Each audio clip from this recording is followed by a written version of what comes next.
விவேகானந்தர். விவேகானந்தர் ஒரு இடத்துல சொல்லி இருக்காரு, அதை எழுதியிருக்காங்க அவருடைய புத்தகத்துல. இது வரையில இறைநிலையை விளக்கிறதுக்காக எடுத்த முயற்சியில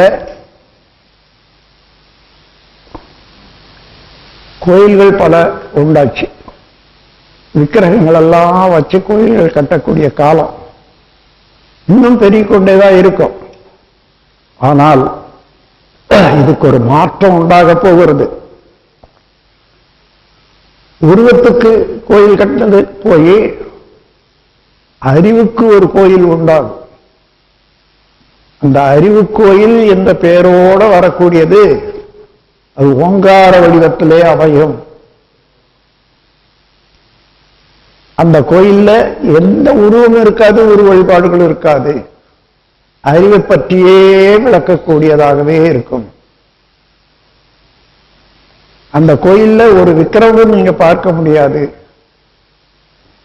இந்த உண்மை நிலையான இறைநிலையை விளக்கக்கூடியது, அறிவை விளக்கக்கூடியதுமாக இருக்கும்.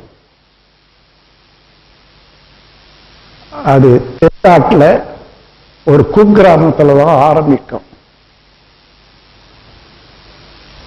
அங்கே விளங்கிக் கொண்டவர்கள் எல்லாம் மற்றவர்கள் விளக்கிக் கொள்றதுக்கு ஆசிரியர் பயிற்சி நடக்க போகிறது.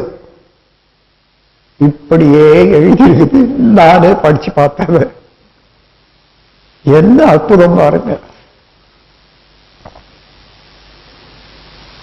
வாழ்க வளமுடன்.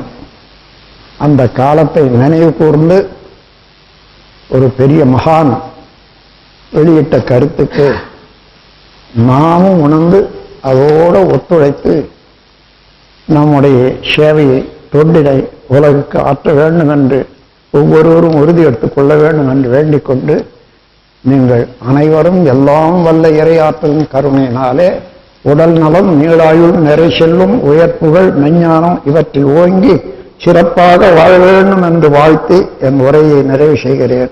வாழ்க வளமுடன்.